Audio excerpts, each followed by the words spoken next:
Well, welcome back. We're on week 2 of our topic 3, which is revolutions in the early 1800s. We're looking this week at Napoleon's ambitions of a European empire. And I want to pause for just a moment and sort of kind of bring your mind to this idea of world history. I've had some students come back to me and say, Mr. Wilson, we seem to keep coming back to the same time periods again and again. And that's true in many ways. We are making progress, believe it or not, but world history is incredibly complex. You're dealing with millions and billions of decisions and situations that are being made and happening every moment of every minute of every hour in around the world, and trying to cover 300 years or so of what's happening, of all these little people going flick to a domino and all these different dominoes fall, these events sort of fall in place. That's very, very difficult. I mean, that's very complex, multi-layered, and we're going to see that through the lens of Napoleon and his actions, and how that is a domino that has started. It's fallen down and trickles into multiple other dominoes all over the place, other events, other attitudes, other perceptions, situations, choices, problems, and opportunities. And that's where we're going to go today with Napoleon's ambitions for a European empire. So let's dig in. We left off last time with Napoleon's rise to power. He's been a general, he's been a fighter, he's appointed himself first consul, and 1804, this is sort of the image that the world has, or that France has, the patriots of France, the nationalists of France. This is the man. This is the image, that mighty warrior, that mighty general, the first consul, the citizen extraordinaire. He is the one who is setting the example, and strong and mighty. And this picture by Jacques-Louis David was printed around 1796, maybe a little bit later. And it sort of captures Napoleon's charge against Austria. He travels over the Alps, and if you look down below in that little cornerstone, that area there, it has both the name Bonaparte as well as Hannibal. Hannibal, known in history as being the one who charged into the Roman Empire and destroyed the Roman Empire, and eventually he destroyed himself too. So. But at the moment, this is an equation. It's like Bonaparte is this massive historical figure that's going to set up a new empire.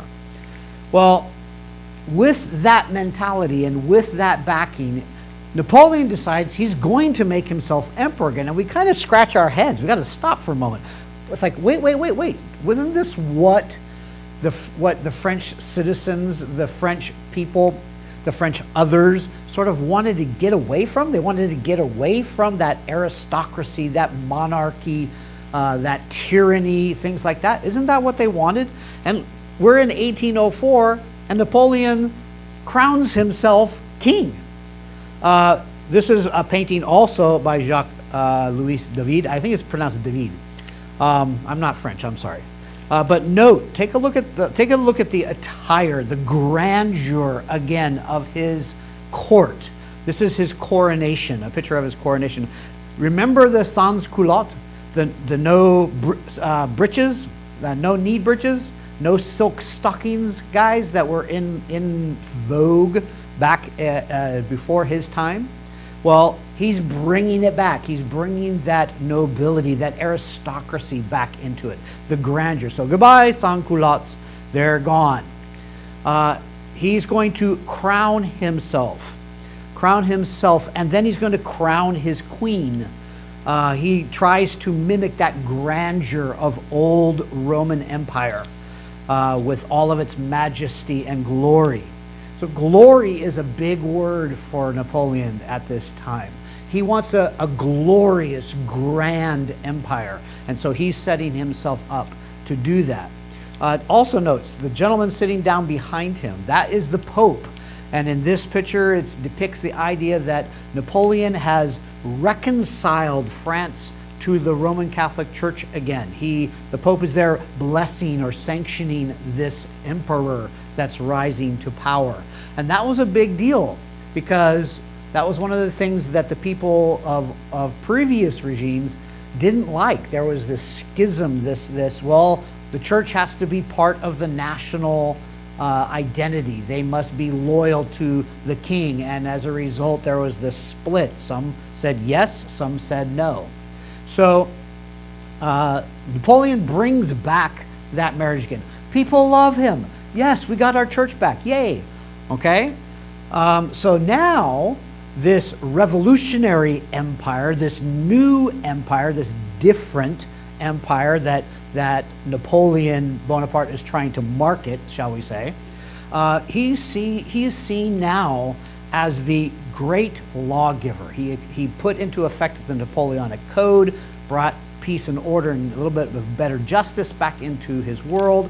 He is known as the liberator. He is going to relieve Poland, so to speak, of its oppressors, the Prussians and the Russians, and give back Poland, give back the Duchy of Warsaw their identity as their own people.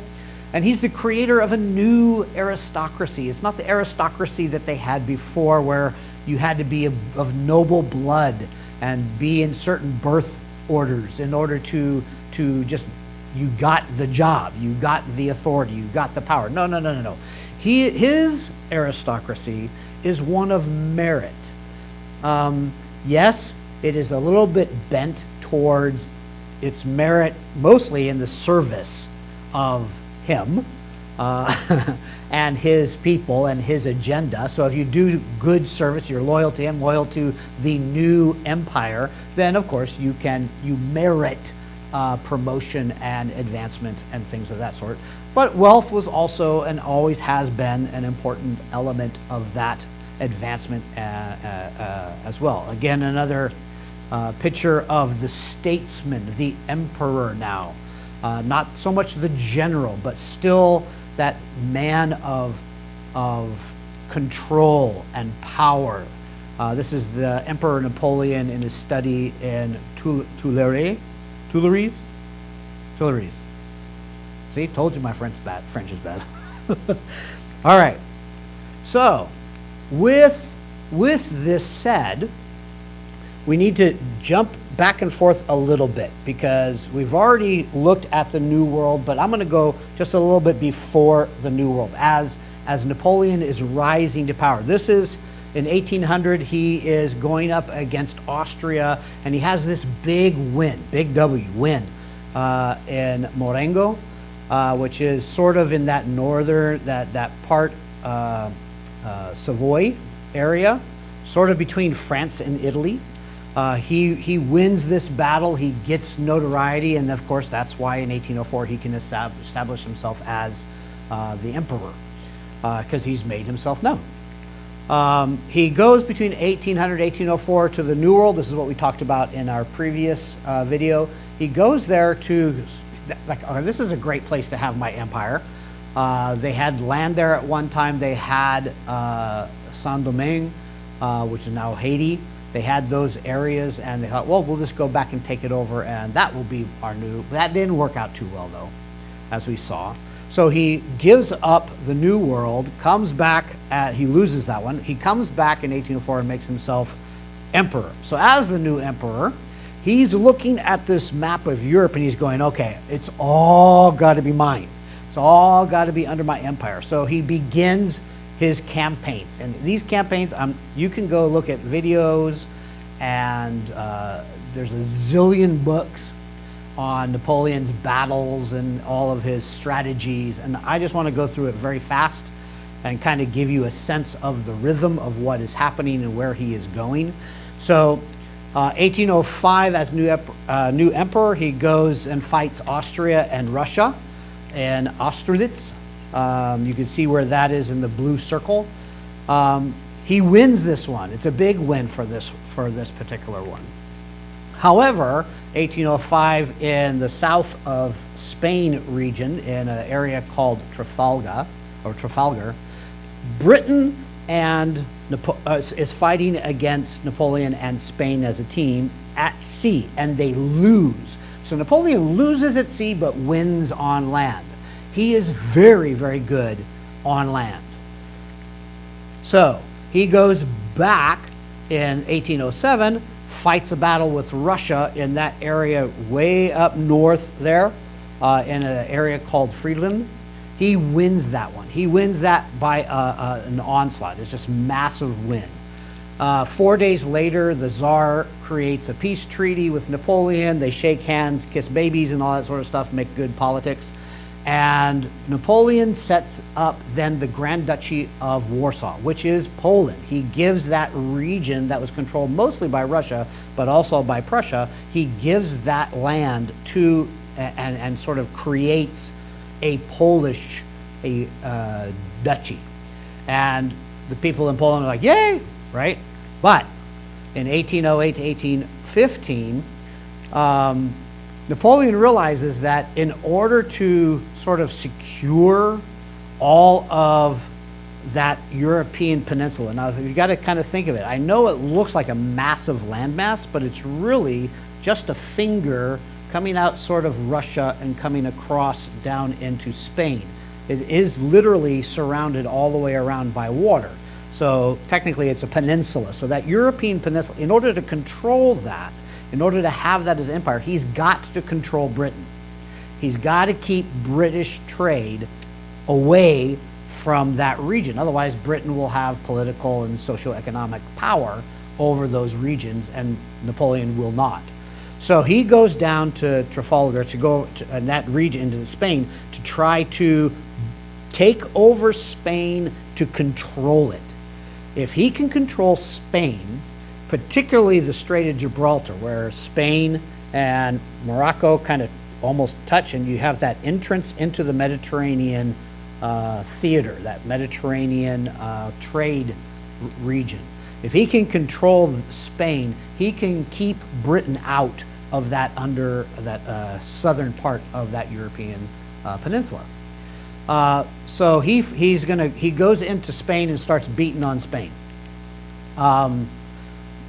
That goes on for a really, really long time. It's an ongoing thing with him. So in 1812, he thinks to himself, okay, well, who else do I got to get rid of? Well, I got to go over and do something about Russia. I got to get them out of my territory. So he's doing it on two fronts. He goes in two directions. He starts attacking Russia in 1812, but he loses. They spank him hard. And so as a result, he ends up sort of like backpedaling back across Europe to get away from the attack, trying to save what he can, trying not to lose very many men. Sadly, he is losing heavily as he is backtracking. And when he gets to Leipzig, he is going to lose massive, because Austria, Sweden, Russia, and Prussia are all going to gang up on him and just pounce on him in 1813. That is going to lead to him saying in 1814, I'm done, or I abdicate the throne. People are not liking Napoleon. Napoleon's ambitions for glory, self-glory, French glory are too big.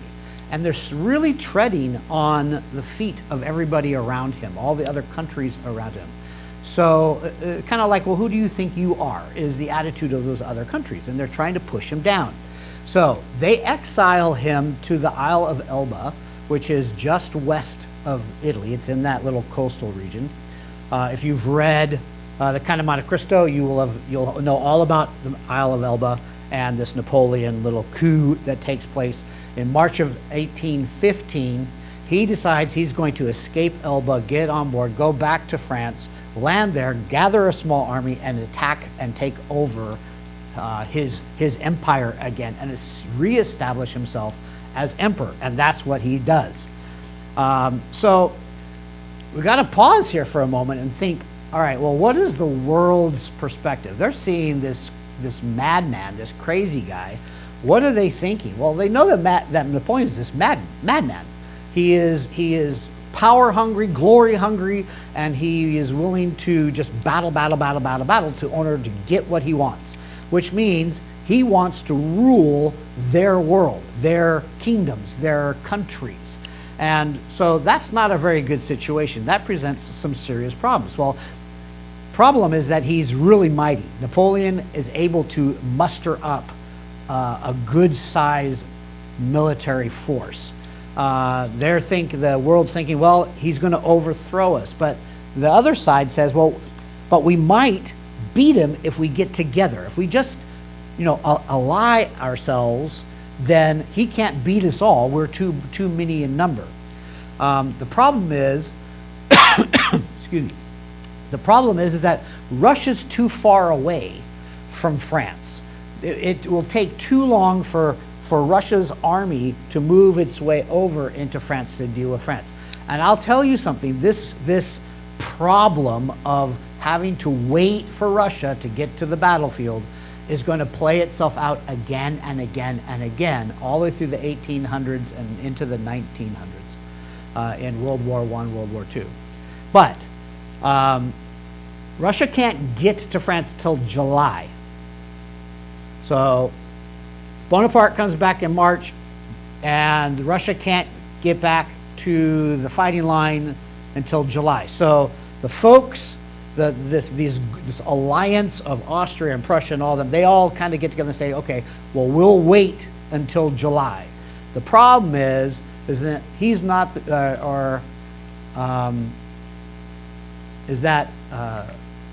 world is not the only one looking at this situation. Bonaparte's looking at this situation too. And he's looking at it going, okay, well, if I wait any longer, Russia's going to mobilize. It's going to meet me on the battlefield, and I'm going to have a bigger fight. I need to fight the ones that are here now, beat them, and then I can look towards Russia and smack them down. So that's what he decides to do in June. So in June, he decides he's going to muster his army, go north into an area that's now Belgium, and he's going to fight in June 1815 at the Battle of Waterloo. The combined forces on his opponent's side are going to be Britain, Germany, Dutch, Prussia, and Belgium. So those 1, 2, 3, 4, 5, that's 5 groups. Those 5 nations are going to come together, and they're going to fight. They're going to fight Napoleon's army at Waterloo. And Napoleon hopes, like I said before, he hopes he can defeat these folks first, and then turn his attention to Austria and to Russia, who are on their way, but they're not going to get there for another month. So he has a little window to sort of get the advantage, but he loses big time. I mean, he gets smacked down, something horrible. And yes, there's a lot of intrigue and speculation of why did he lose, and did anybody throw him under the bus, and you can go look at all that up. It's very interesting. It's a fun little research project if you choose to go look at it. But bottom line is he loses. He loses big time. He not only loses, but he loses so badly that he has to abdicate the throne again. And this time he's arrested and held on board a British warship for about 3 months, and then is exiled way far away from France and Europe, way down below the equator, west of Africa, the African continent, in the middle of nowhere, in a little island called St. Helena. And he will eventually die there in May of 1821. And that's it for Bonaparte. Bonaparte's done. He is finished. What are some of the fallout? Well, you can kind of look at the map of what happened when France was spanked and kind of put back in its place. Some of the things is that the territory was pushed back. France, you're going to stay within your old boundaries, your old borders. You're going to stay there. the Grand Duchy of Warsaw, that Poland duchy that Napoleon established, that's going to go back. It's going to dissolve. Russia is going to take over most of it. Prussia will take another part of it. Prussia and Austrian empires are going to really expand. Look at all that green and all that pinkish red. Those empires are really going to expand, and that's significant. That's going to play a serious role come up later. So we need to look then at the aftermath. Now Napoleon's gone, but he has set into motion those dominoes in all those different countries throughout all of the world. And I want to take a look at those dominoes. Where did they go? What big thing did they finally, what was the end of all that domino ripple effect? So we're going to look at the aftermath in part 2 next.